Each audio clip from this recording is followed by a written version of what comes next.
Template routing is excellent for making multiple identical parts that you would find in a lounge chair, for example. Learn here how to make routing templates. I'm going to tell you about a technique called template routing, which involves using a router and a template, such as this. Now, if you have just a few curved parts to make in your furniture, you're probably better off not using this technique. Instead, draw the curve on the workpiece, take it to the bandsaw or use a jigsaw to cut that curve, and then clean up the sawn edges by hand. But if you have multiple identical parts to make, let's say you're making a run of chairs where you may have as many as 4 or more identical legs that are curved, then template routing is a great technique to use. The process involves using a template in 2 ways. First, as a pattern to draw the curve onto your workpiece, and then you use the same template again to route the edge of that workpiece to final shape. And the routing process itself leaves a very smooth edge ready for final sanding. Choosing your template material is an important consideration. Here I've got a number of templates that I use to make the Adirondack chair that we're looking at. And this material is MDF, medium density fiberboard. It comes in a variety of thicknesses from 1/2 inch to 1/4 inch. And I like using this for my template material because it's very dense and stable, and it's easy to cut with regular woodworking tools. Another material you can choose is tempered hardboard or masonite, and that makes another great material for templates. Now, in this particular piece, which is the leg for the Adirondack chair, I've created this shape by using the plans for my chair to draw the curves that I wanted, and then I bandsawed to my line, cutting out very carefully, and then I wanted to smooth those sawn edges by hand. So it takes a little bit of time in making these templates exactly. But if you make it to the exact curve that you want, once you use these, you can make multiple parts over and over again to this exact shape. A little notch here that I've cut into this template is another part of the template routing process, and we'll talk about that a little later. Before we use our templates, let's talk a little bit about wood selection. Here I have all the parts of my chair that are going to be curved. For example, the arms, the backs, the rear legs, they all have a curved part on them. This could be a back slat that gets a little curve up here. Now, when I'm at the lumber yard, I look at my rough boards, and I try to envision where in those boards these individual parts may go. When I bring my wood back to the shop, I'll take it through the planer, and then I start to cut out individual parts, as you see here. The next step that I like to do to give my surface as smooth as possible is to use a hand plane on both faces so that my wood is smooth. If you don't have a hand plane, you can use a pad sander to get the same result.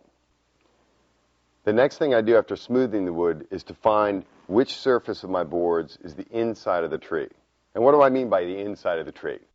Let me show you. If you look at the end grain of any board, you'll notice the growth rings of the tree. Here on this board, they curve in this fashion. And that tells me that this surface is the inside of the tree, facing the center of the tree. The opposite side would be facing the outside of the tree.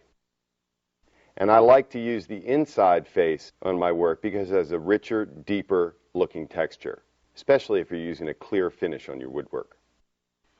Once I know where the inside of the tree is on all my boards, I'm going to mark that side, and that'll tell me that's the show face or the outside face of all my parts.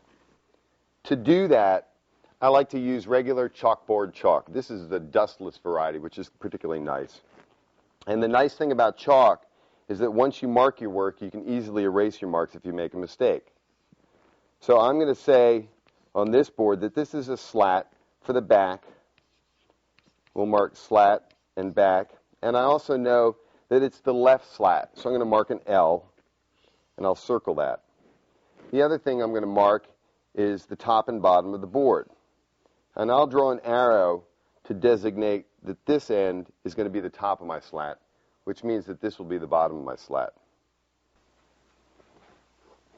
Here's my back leg on the chair, and I'm going to use it as a pattern to trace onto my rough stock.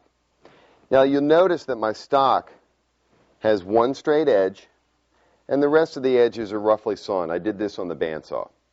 The reason for these rough areas is because I want to maximize my wood, especially in mahogany, which is costly, so I can get the most out of my boards. So I've cut this part roughly from a wider board where I can get more parts out of the same board. That's a nice trick for any type of wood that you might be using because it saves a lot of wood. In template routing, wherever there's a straight edge on your parts, you don't need to route those areas. So you want to maximize any straight areas and lay your templates against those straight edges. I'm going to align that straight edge to my jointed edge of the rough stock and make sure that wood is extended beyond all areas of the template. And then I simply start to trace around my pattern or template. I like to use a dark pencil so I get a very dark line, which will be easy to follow when I'm sawing out this part. Now, when I come to that notch that we talked about earlier, I'm simply going to span the gap freehand with my pencil and continue to trace. This notch, by the way, is going to give us our dovetail slot for a stretcher that joins here. And we'll show you how to do that a little bit later. And I'll just continue tracing around my pattern. I've marked out the rest of my pieces with my templates, the 2 legs, the 2 arms, and the 5 back slats. And we're ready to take them to the bandsaw. As I start to saw, I don't have to worry about staying close to the line. In fact, because of template routing, I want to stay about an 1/8 inch to a 1/4 inch away from my layout line. So sawing is fast and easy.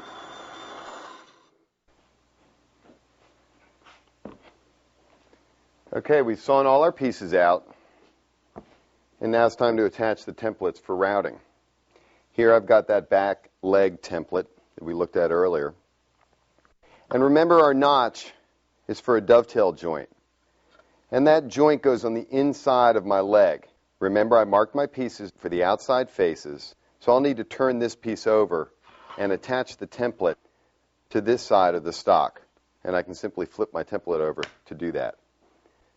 I'll be aligning the straight edge of the template to the straight edge of the workpiece. I'll flip the template back over. And my tape is carpet tape, also called double-face tape. It's the cloth variety that I use. There's a Mylar film type of tape that you can use, but I prefer this because it's easier to remove once you're done with the tape. And I'll just use a few pieces sparingly on the template. To make that tape really stick to my template, I'll use a dull edge of a putty knife to burnish the tape to the template. And this lets me reuse the tape a number of times. Then we're going to turn the template over again and align it to that straight edge of the stock. Now, as I'm aligning my template, I want to look to see that there's an overhang of wood all the way around my template. This will allow me to route every edge cleanly. The great thing about carpet tape is that it allows me a little bit of flexibility to move and shift that template if I need to expose a little more wood at one edge.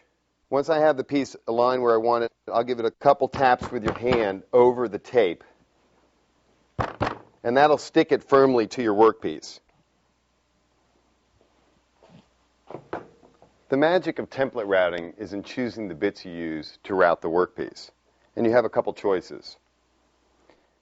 Both bits have ball bearings, and this is a bottom bearing bit. It has a ball bearing at the bottom of the cutters, has 2 cutting flutes of solid carbide, and it's often called a laminate bit because it's primarily designed to cut plastic laminate. The second variety is a top bearing bit, often called a pattern bit because the ball bearing is above the cutter. This is used for pattern work. Again, it has 2 cutting flutes. I like to use the bottom bearing bit in my work, and here I have one already set up in the router table, slightly larger in diameter. And the reason I like to use this bit is because it allows me to place my template on top of the workpiece so that the ball bearing is above the cutter when it's installed upside down in the router table. This makes a little safer cut because all that's exposed is my ball bearing and not a cutting edge. Now to set up my router bit for template routing, I need to raise the height of my bit until the ball bearing is riding fully against the edge of my template. And I also want the cutting edge below the bearing to be slightly above the workpiece so that I get a full cut in one pass. To make things a little safer when you're routing with no fence on your router table, I like to use a starting pin. It's simply a piece of plastic that I can insert right into my router table. And this will help me to start the cut more safely. Always start the cut by placing the work against the starting pin and then pivoting the workpiece into the spinning cutter. Once the template contacts the bearing, you're free to ride the bearing and you don't need the starting pin. Push the stock from right to left, which is cutting against the rotation of the router bit, for the cleanest cut.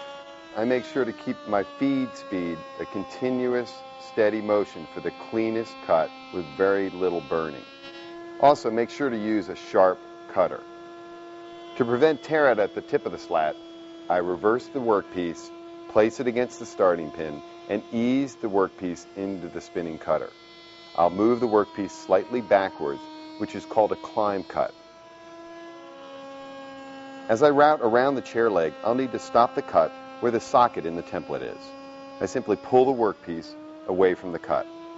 Then, on the other side of the socket, I place the work against the starting pin and pivot into the cutter. And I can proceed to route. If I have a problem area, such as chipping or splitting, here's a great tip. I'll place the work against the starting pin and make small chopping cuts.